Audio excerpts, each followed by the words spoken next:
করোনাকালীন সময়ে শিক্ষার্থীদের হাতের কাছে পড়ালেখার বিষয়বস্তু উপস্থাপন করার জন্য, তুলে ধরার জন্য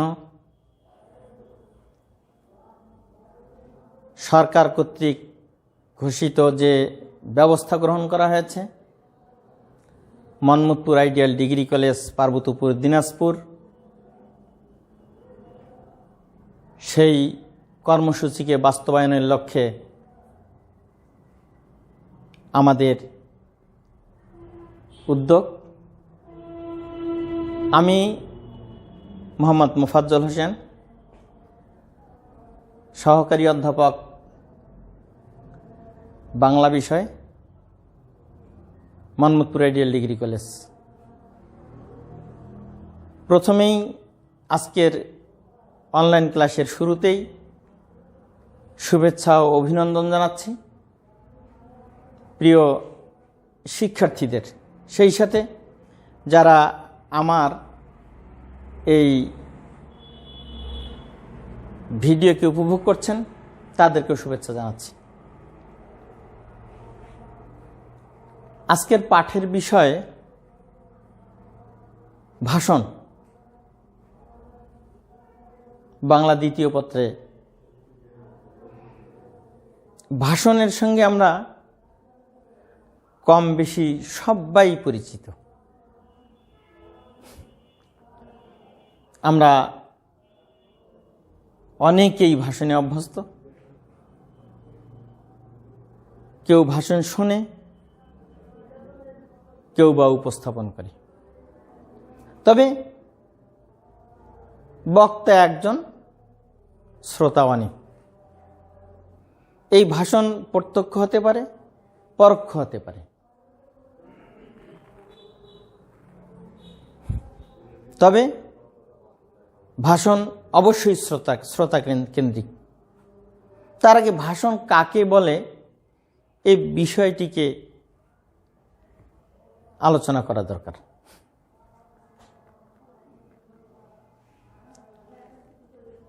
সুনির্দিষ্ট করে বললে কোনো একটি নির্দিষ্ট বিষয় অবলম্বন করে সম্বোধন ও সম্ভাষণ সংযোগে শ্রোতাদের উদ্দেশ্যে যে সুগঠিত বাক্য সমষ্টি উপস্থাপন করা হয় তাকেই ভাষণ বলে।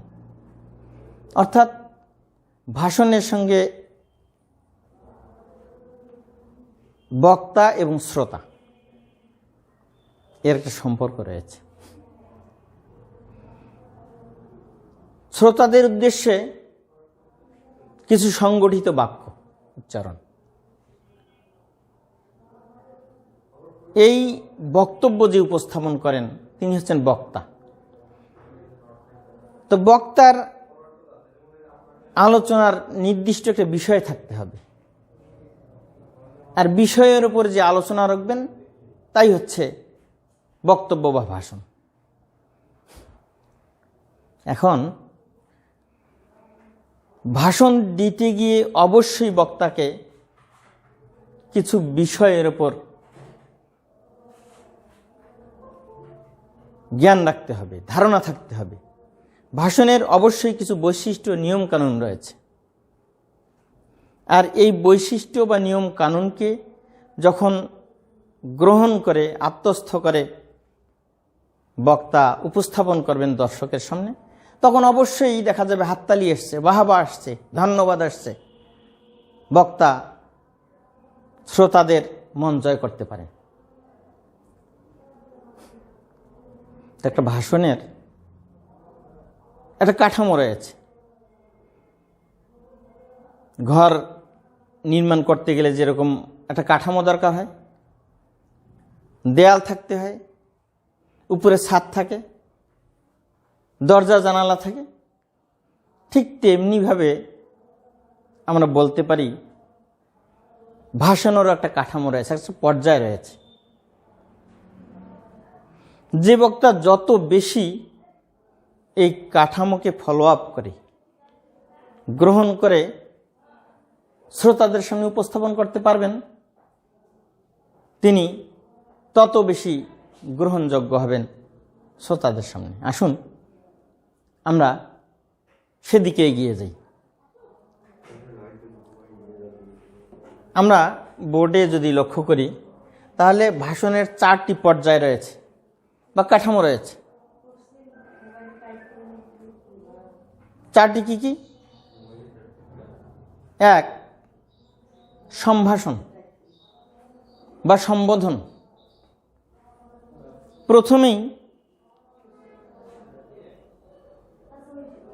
যখন কোনো বিষয়ের উপর বক্তব্য শুরু করবেন, বক্তা আলোচনা শুরু করতে যাবেন, তো মাঝপথে তো আলোচনা করা যাবে না।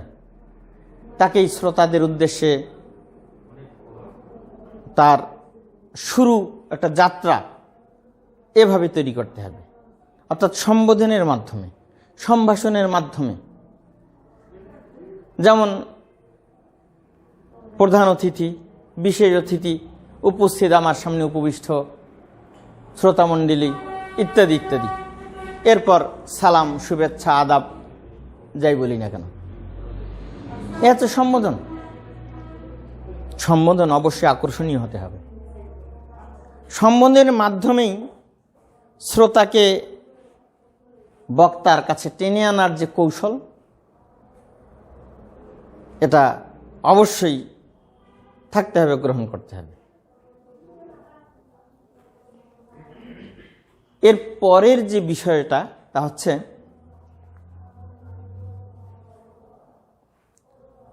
প্রস্তাবনা বা ভূমিকা বা সূচনা। যে বিষয়ের উপর বক্তা আলোচনা করতে চান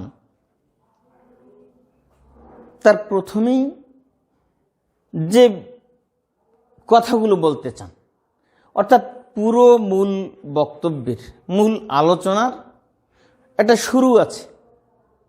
এই শুরুটা হচ্ছে প্রস্তাবনা, ভূমিকা বা সূচনা, যেভাবেই বলি না কেন, একটা শুরু থাকতে হবে।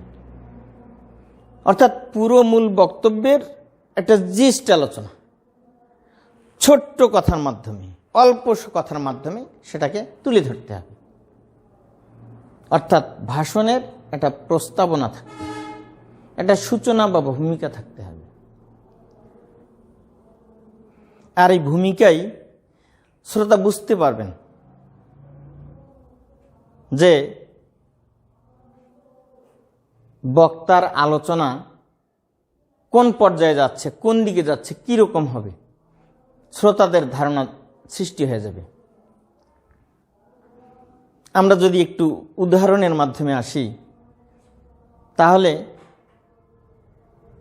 আমরা রেলগাড়ি কেনা জানি। রেলগাড়ির গতিবিধি লক্ষ্য করলেই স্টেশন থেকে ছাড়ার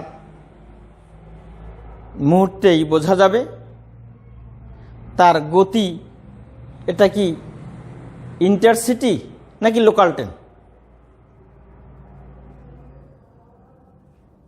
বক্তা তার যাত্রাটা, শুরুটা, উপস্থাপনটা ঠিক এমনিভাবে করবেন যাতে করে মূল আলোচনার বিষয়বস্তু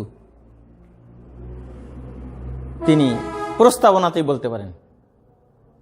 আর শ্রোতা বুঝতে পারবেন যে এ গাড়ির স্পিড আছে কি নাই, বক্তার মাঝে তার জ্ঞানের গভীরতা আছে কি নাই। এর জন্য ভাষণের একটা প্রস্তাবনা থাকতে হবে, একটা কাঠামো থাকতে হবে। কাঠামো ছাড়া একটা বাস্তবনিষ্ঠ ভাষণ হতে পারে না। এই বিষয়টিকে বক্তা বুঝবেন। প্রিয় ছাত্রছাত্রীবৃন্দ, তোমরা তো আর ভাষণ দিবা না, তোমরা খাতা কলমে লিখবে। আর এক্ষেত্রে তোমাদের ঠিক এরকম একটা ভাষণের প্রারম্ভিক অবস্থা থাকবে লিখিত খাতার মধ্যে।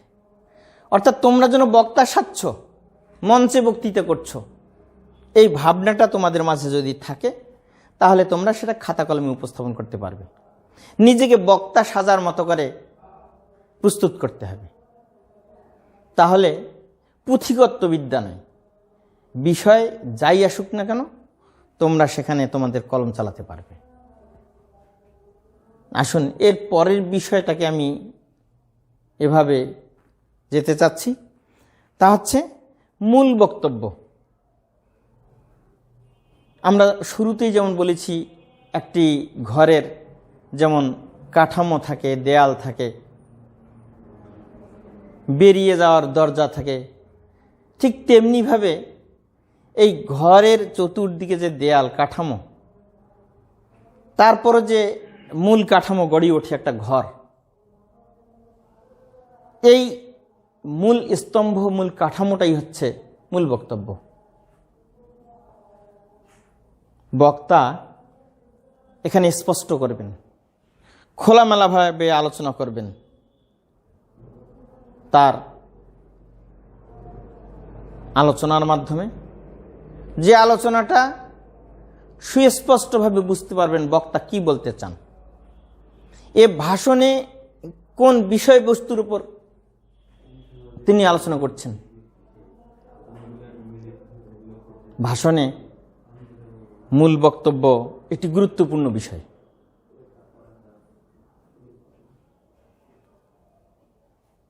ভাষণের মাঝে মূল বক্তব্য এত সুস্পষ্ট হবে যা শ্রোতা হৃদয়ঙ্গম করবেন, বুঝবেন,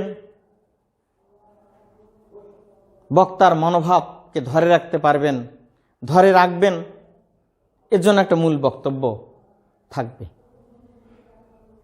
প্রথমে বলা হয়েছে ভাষণের সুনির্দিষ্ট একটি বিষয় থাকতে হবে, আর এই বিষয়ের যে মূল কাঠামো, মূল বিষয়, মূল বক্তব্য হচ্ছে এটি। পরে বা শেষের দিকে, অর্থাৎ 4 নম্বর পয়েন্ট, একটা উপসংহার থাকতে হবে। উপসংহার ছাড়া একটা ভাষণ হতে পারে না, একটা সমাপ্তি থাকবে। অর্থাৎ বক্তা যে বিষয়ে আলোচনা করছে, ভূমিকাতে যেমন করে কিছু কথা এসেছে, ঠিক তেমনিভাবে বক্তা উপসংহার টানবেন।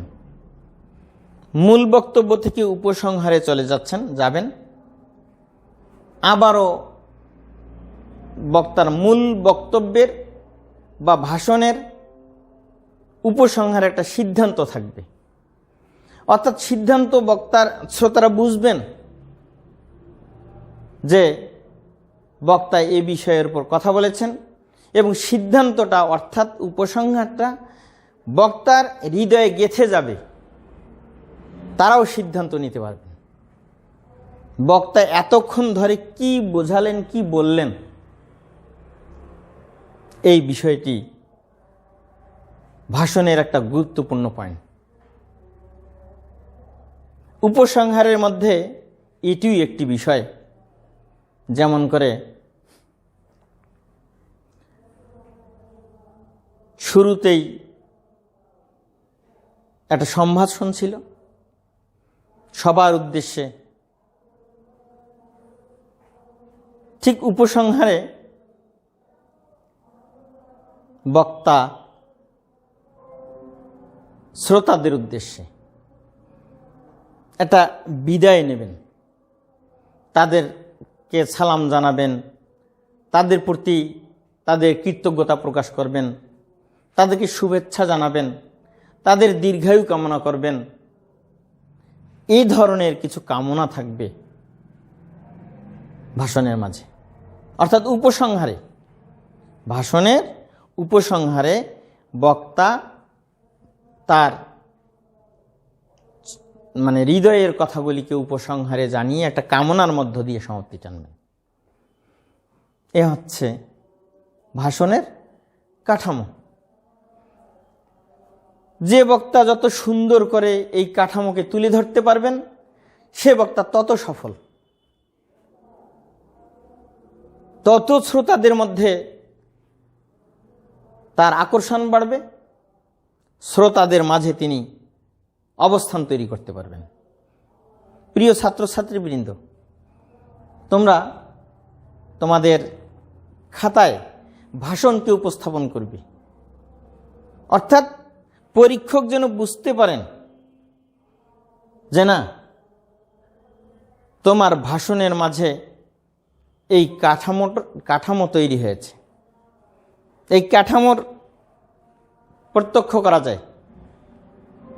তুমি একজন সঠিক বক্তাকে তুলে ধরেছ, সঠিক বক্তৃতাকে তুলে ধরেছ, সঠিকভাবে তোমার উপস্থাপনকে তুলে ধরেছ। তো এই ভাষণের আবার কিছু গুণাবলী আছে। একজন বক্তা তখনই সফল হবেন তখন এই গুণাবলীগুলোকে তিনি বেছে নিতে পারবেন, সেই অনুযায়ী তার বক্তব্য তুলে ধরবেন। কাঠামোর মাঝেই এই বিষয়টি, অর্থাৎ 4টি পর্যায়ে যে আলোচনা করলাম, এই 4টি পর্যায়ের মধ্যেই মূলত এই গুণাবলীগুলো থাকবে। যেমন হয়তো অনেক গুণাবলী আছে, আমরা কয়েকটি বিষয়ে টাচ করতে পারি, গুরুত্বপূর্ণ বিষয়গুলোকে। যেমন বিষয়বস্তু হবে বস্তুনিষ্ঠ ও যুক্তিগ্রাহ্য। বক্তা যে বিষয় নির্বাচন করবেন বা যে বিষয়ে কথা বলবেন তা অবশ্যই বস্তুনিষ্ঠ হতে হবে এবং যুক্তিগ্রাহ্য হতে হবে। আসলে এই বিষয়বস্তু যৌক্তিক কিনা। যিনি ভাষণ প্রদান করবেন বা বক্তা, তাকে এ বিষয়ে তাকে জানতে হবে। বক্তব্যের মাঝে ধারাবাহিকতা থাকতে হবে, অর্থাৎ যে বিষয়ের উপর বক্তা আলোচনা করবে তার মাঝে ধারাবাহিকতা, অর্থাৎ যে গতি, সেটা থাকতে হবে। সফলতা এখানেই। আমরা এভাবে একটা উদাহরণ দিতে পারি। একজন ফুটবল খেলোয়াড়, ভালো খেলোয়াড় আর আর তুলনামূলক অসচেতন খেলোয়াড় বা দুর্বল খেলোয়াড় যদি আমরা নির্ণয় করতে চাই, তাহলে কোনো খেলোয়াড় যদি পুরো মাঠে দৌড়ঝাঁপ করে বেড়াচ্ছে, ছুটছে আর ছুটছেই, দৌড়াচ্ছে আর দৌড়াচ্ছেই, তার ওই নির্দিষ্ট গণ্ডি নেই, তো এই খেলোয়াড় কি আমরা ভালো বলতে পারি? কখনোই না। যে খেলোয়াড় তার নির্দিষ্ট সীমারেখার মধ্যে চলেন এবং ফুটবলকে আত্মস্থ করে নির্দিষ্ট জায়গায় দিতে পারেন, তিনি হচ্ছেন ভালো খেলোয়াড়। তা আমরা এভাবে বলতে পারি, বক্তা বক্তৃতা করছেন, তার ধারাবাহিকতা থাকতে হবে। পুরো মাঠে দৌড়ে বেড়াচ্ছেন, অর্থাৎ নির্দিষ্ট বিষয়বস্তুর উপর তার টার্গেট নেই। বিষয়বস্তু ছাড়া অগোছালো কথাবার্তা উপস্থাপন করছেন, যে কথাগুলো বিষয়বস্তুর সাথে সঙ্গতিশীল নয়। এ ধরনের যদি হয়ে যায় তাহলে তাকে আমরা ভালো বক্তা বলতে পারি না। প্রিয় ছাত্রছাত্রীবৃন্দ, তোমাদের প্রতি আমাদের এই বিষয়টি খুব গুরুত্বপূর্ণ বলে মনে করি। যে বিষয়ে তোমরা লিখবা সেটিতে অবশ্যই তোমাদের এই ধারাবাহিকতা রক্ষা করতে হবে। যে বিষয়ে তোমাদের প্রশ্নে আসবে, যে ভাষণ উপস্থাপন করার জন্য তোমাদের বলা হবে, সে ভাষণে অবশ্যই তোমাদেরকে এই বক্তব্যের ধারাবাহিকতা থাকতে হবে। অগোছালোভাবে কথামালা তৈরি করা যাবে না। বক্তব্যের মাঝে ব্যক্তিগত অনুভূতি বা অভিজ্ঞতা উপস্থাপন করা যায়, এটিও একটা বৈশিষ্ট্য। অনেকে বক্তৃতা দিচ্ছেন কিন্তু বক্তব্যের মাঝে কোনো অভিজ্ঞতার কথা নেই, কিংবা দেখা যাচ্ছে যে তথ্যবহুল কোনো আলোচনা নেই। আসলে বক্তৃতা হতে পারে, ভাষণ হতে পারে, কিন্তু এটি আমরা পুরোপুরি সার্থক বলতে পারি না। কারণ ব্যক্তিগত অনুভূতি যখন প্রকাশ পাবে তখন শ্রোতাদের মাঝে আকর্ষণ তৈরি হবে। আসুন, যে কথাটি প্রথমেই বলা দরকার ছিল তারপরও মাঝপথে আমি টেনে নিয়ে আসছি। আমরা জানি জাতির জনক বঙ্গবন্ধুর ৭ই মার্চের ভাষণ পৃথিবীর ইতিহাসে এটি একটি শ্রেষ্ঠ ভাষণ। এই ভাষণে তার এই প্রস্তাবনা আছে, মূল বক্তব্য আছে, উপসংহার আছে, ব্যক্তিগত অনুভূতি আছে। অর্থাৎ এ ভাষণ পৃথিবীর ইতিহাসে একটি গুরুত্বপূর্ণ ভাষণ।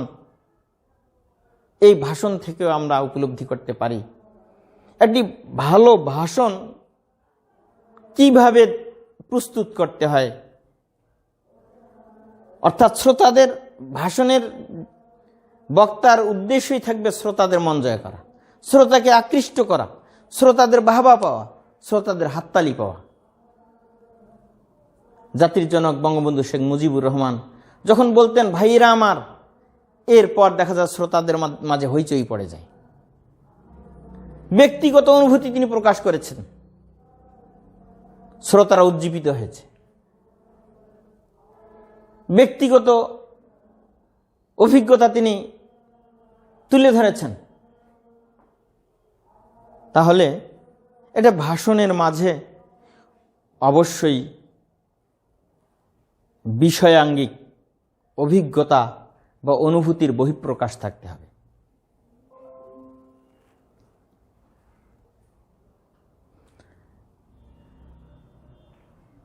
ভাষণে বা বক্তব্যে অবশ্যই অকৃত্রিমভাবে তুলে ধরতে হবে শ্রোতাদের মাঝে। অর্থাৎ কৃত্রিমতাকে পরিহার করতে হবে।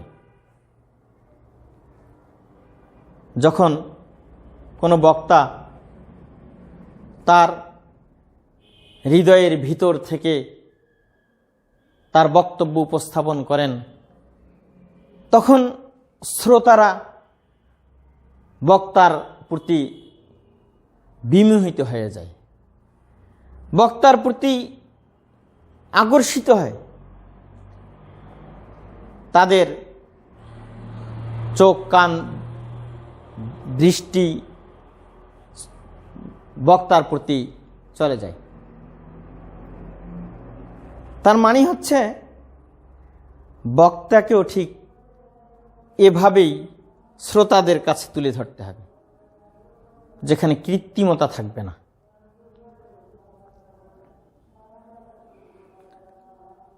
আবেগ ঘন পরিবেশ তৈরি করতে হবে, আবেগ থাকতে হবে বক্তব্যের মাঝে, ভাষণের মাঝে। তবে তা হতে হবে পরিমিত। এমন বক্তাকে আমরা দেখেছি নিজেকে দেখে অস্থির, শ্রোতাদের আদৌ মনে সাড়া আসে না। এমন বক্তাকে দেখেছি যিনি আবেগে নিজেই অট্টহাসিত অস্থির, কিন্তু শ্রোতারা হাসে না। না, আবেগ পরিমিত থাকতে হবে। যে বক্তব্য শুনলে শিউরে উঠবে, শ্রোতাদের মাঝে দোলা আসবে, শ্রোতারা বুঝবেন, জানবেন, নিজেকে সোপর্দ করে দেবেন বক্তার প্রতি নিজেকে। যখন এই পরিবেশ তৈরি করতে পারবেন বক্তা, তখনই আমরা বলবো যে সেটি একটি সার্থক ভাষণ।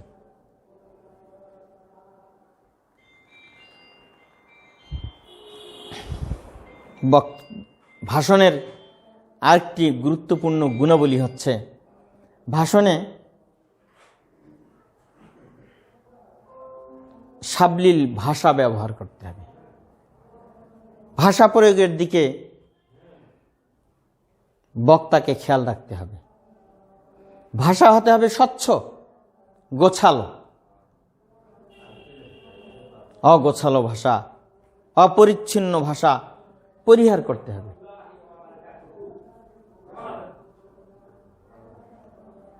কিছু কিছু বিষয় আছে যে বিষয়গুলোকে বক্তাকে গ্রহণ করতে হবে, মেনে চলতে হবে। যেমন আমি আজকে একজন বক্তা, আমার দৃষ্টি, আমার ভাবভঙ্গি, আমার বাচনভঙ্গি শ্রোতাদের প্রতি নয়। আমি বক্তৃতা করছি, আকাশের তারা গুনছি, এটাকে সার্থক ভাষণ বলা যাবে না। অর্থাৎ শ্রোতাকে আকর্ষণ করার জন্য তার দৃষ্টি, তার বাচনভঙ্গি সেই দিকে থাকবে। শ্রোতারা বুঝবেন যে একজন ভালো বক্তাকে আমরা পেয়েছি। এটা বিশেষ করে মঞ্চের বক্তার ক্ষেত্রে বলা হচ্ছে। ভাষণের গুরুত্বপূর্ণ গুণাবলী আরেকটি হচ্ছে দ্বিরুক্তি পরিহার করা, পুনরুক্তি পরিহার করা। অর্থাৎ ভাষণ দিচ্ছি, এক কথা বারবার আসছে, বারবার তুলে ধরছি একই কথা, তো মূলত এটা স্বাভাবিক ভাষণ হতে পারে না। এরকম বক্তাকে আমরা দেখি, জানি, যে কথাগুলোকে যে বক্তা বারবার উচ্চারণ করছে। তো এই বিষয়গুলোকে পরিহার করতে হবে। অনেক সময় শ্রোতা হাসে বক্তার আচরণে, বক্তার বক্তৃতায়, ভাষণে, ভাষণ শুনে শ্রোতারা হাসে। মানে বক্তার এই যে বিষয়গুলি শ্রোতা গ্রহণ করে না, করতে চায় না, সেই বিষয়গুলিকে পরিহার করতে হবে। একজন বক্তা যত সুশিক্ষিত হোক, যত মাপের ডিগ্রিধারী হোক, আর একজন শ্রোতা মানে জনগণ বা শ্রোতামণ্ডলী যতই অশিক্ষিত হোক আর নিম্ন পেশার হোক না কেন, তারা কিন্তু ঠিকই নির্ধারণ করতে পারে বক্তার ভেতরের অবস্থা কতখানি, বক্তার জ্ঞানের দখল কতখানি, বক্তার বাচনভঙ্গি কতখানি, তারা কিন্তু ঠিকই জানে। নাচতে সবাই পারে না, কিন্তু কে বেশি নাচনেওয়ালি দর্শকরা সেটা নির্ণয় করতে পারে। তো আসুন আমরা এই বিষয়টিকে খেয়াল রাখব যে শ্রোতাদের উদ্দেশ্যেই হচ্ছে ভাষণ বা বক্তৃতা। শ্রোতাকে আকর্ষণ করে বিকর্ষণ হচ্ছে, এই কাজগুলো করা যাবে না। আর একটি উপসংহারের দিকে আমি এই কথা বলে শেষ করতে চাচ্ছি, তা হচ্ছে মুদ্রাদোষ পরিত্যাগ করতে হবে। অর্থাৎ কিছু কিছু বক্তা আছে যাদের বলছে মুদ্রাদোষ, হয়তো আলোচনা করছি বারবার, আবার হয়তো আলোচনা করছি, এই যে কিছু কিছু বদ অভ্যাস, এই অভ্যাসগুলিকে পরিহার করতে হবে। এটাই নয়, অর্থাৎ বক্তার এমন কিছু দৃষ্টিকটু আচরণ, খারাপ দিক, যে বিষয়গুলিকে শ্রোতা গ্রহণ করছে না, এই বিষয়গুলিকে পরিহার করতে হবে। আসুন শ্রোতামণ্ডলী এবং বিশেষ করে আমার শিক্ষার্থীবৃন্দও, তোমাদের দেশে এই বিষয়গুলিকে বুঝতে হবে। তোমরা একজন বক্তা, তোমাদের খাতায় তোমরা এই বিষয়গুলিকে তুলে ধরবে, যাতে করে পরীক্ষক আকৃষ্ট হয় তোমার ভাষণে, তাহলেই তোমরা সফল হবে। তোমাদের সফলতা কামনা করছি। তোমাদের জ্ঞানের আকর্ষণ বৃদ্ধি হোক, পাঠের সঙ্গে তোমরা যুক্ত হও। বিশ্বব্যাপী পাঠশালা মোর সবার আমি ছাত্র, অর্থাৎ তোমাদের আজকে প্রতিষ্ঠান বন্ধ ঠিকই, কিন্তু তোমাদের হাতের কাছে অনেক জ্ঞানের সুযোগ রয়েছে আহরণ করার। জ্ঞান তোমরা আত্মস্থ করো, তোমরা সামনের দিকে এগিয়ে যাও। প্রত্যেকের সফলতা কামনা করে আজকের আলোচনার ইতি টানছি। ধন্যবাদ সবাইকে।